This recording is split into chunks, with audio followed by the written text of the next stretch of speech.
Em 2018, a gente teve A Maldição da Residência Hill, que foi uma das melhores séries daquele ano e que se mantém até hoje sendo uma das melhores séries da Netflix. Eu estou falando isso porque saíram as primeiras informações sobre a continuação, entre muitas aspas, da Maldição da Residência Hill, que vai se chamar A Maldição da Mansão Bly, que vai ser uma série antológica, nesse sentido de que cada temporada conta uma história fechada dentro de si mesma. E é sobre isso que é o vídeo de hoje.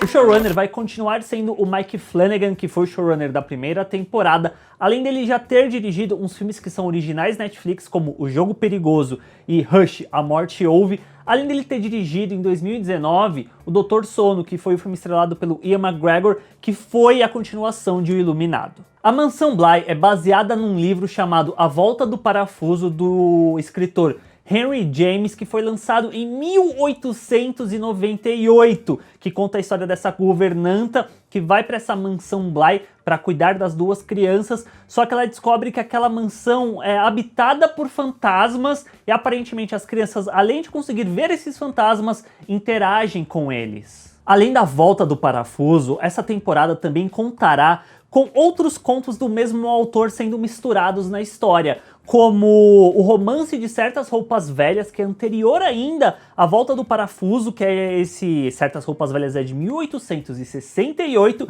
que conta a história de duas irmãs e um baú misterioso com vestidos. E também terá o The Jelly Corner, que é um conto sobre um misterioso doppelganger, que o doppelganger é tipo a mesma pessoa, só que diferente, e aí tem esse lance também no meio. E segundo o produtor Trevor Macy, esses contos vão sofrer certas atualizações, eles vão ter essa liberdade para atualizar a trama nesse sentido, porque se a gente leva em conta que esses contos, essas histórias, são de mais de um século atrás, faz sentido trazer para um contexto mais atual para refletir melhor a história que eles estão querendo contar. E pela matéria que saiu no site da Vanity Fair, que eu vou deixar aqui na descrição se você quiser ler, a matéria é em inglês, o Mike Flanagan comentou um pouco sobre essa nova temporada e o fato de que se a primeira temporada da Maldição da Residência Hill a gente acompanhava muito mais sendo essa família e os traumas que essa família carregava desde o passado, desde quando eles eram crianças,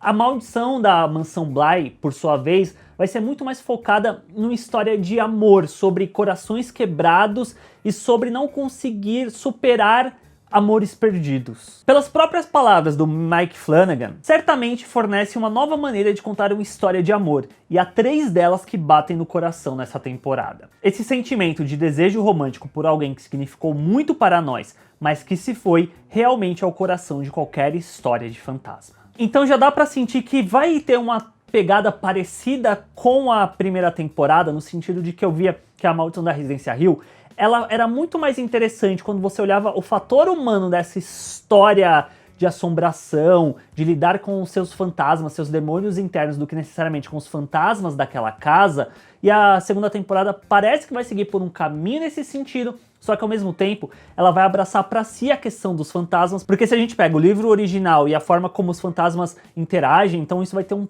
peso, uma importância significativa para a série pelo jeito. E tal qual o American Horror Story, que a gente tem atores que retornam em várias temporadas fazendo personagens diferentes, isso também vai acontecer aqui. Atores que a gente viu na primeira temporada vão retornar nessa segunda fazendo outros personagens. A Victoria Pedretti, que fez a Neil em Residência Hill, fará a americana Dani Clayton, que espera escapar do seu doloroso passado indo trabalhar na Mansão Bly, cuidando das crianças Flora e Miles. Um outro ator de Hill House a voltar é o Henry Thomas, que lá ele fazia o pai, aqui ele vai fazer o Henry Wingrave, que é o tio das 2 crianças órfãs, que apoia as crianças de longe, mas ele não vai pessoalmente à mansão. O Oliver Jackson Cohen, que é o Luke lá na Hill House, agora vai ser o Peter Quint, que ele é o sócio do Henry, que tende a pegar o que quiser dentro da Mansão Bly sem pedir permissão. E pelo que o Mike Flanagan disse do personagem, ele vai ser meio que o vilão dessa temporada,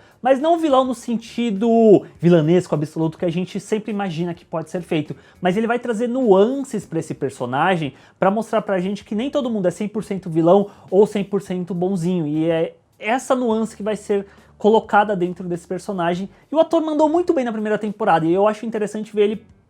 por uma outra perspectiva, não fazendo de novo aquele papel que ele já havia feito anteriormente, o que eu acho que é muito bacana para a série como um todo, nesse sentido de ser uma antologia, justamente para permitir que os atores retornem fazendo outros personagens e mostrar que eles têm um range de atuação muito bom. E a Kate Siegel, que fez a Phil na Hill House, ela também vai voltar, só que o personagem dela, por enquanto, é mantido em segredo. Além desses, a gente ainda vai ter a Tinia Miller fazendo a Hannah Gruzy, que é meio que a gerente da mansão, ela é meio que a governanta principal. A Tahirian Sharif como a Rebecca Jessel, que é a antiga governanta das crianças antes da Danish surgir. A Amelia Eve será a zeladora Jamie e o Rahul Kahil será o chefe Owen. E o último detalhe muito bacana dentro dessa entrevista, dessa matéria da Vanity Fair, é que o Mike Flanagan comentou sobre a questão dos fantasmas, que na primeira temporada eles apareciam no background, que as pessoas iam reassistir a série para pegar todos os fantasmas, onde eles estavam escondidos. Isso vai voltar nessa segunda temporada, na Mansão Bly, só que de uma forma diferente, o que eu achei muito legal, porque pelo que o próprio Mike Flanagan falou, esses fantasmas que vão aparecer ocultos nessa temporada, eles vão fazer parte de um puzzle a ser resolvido,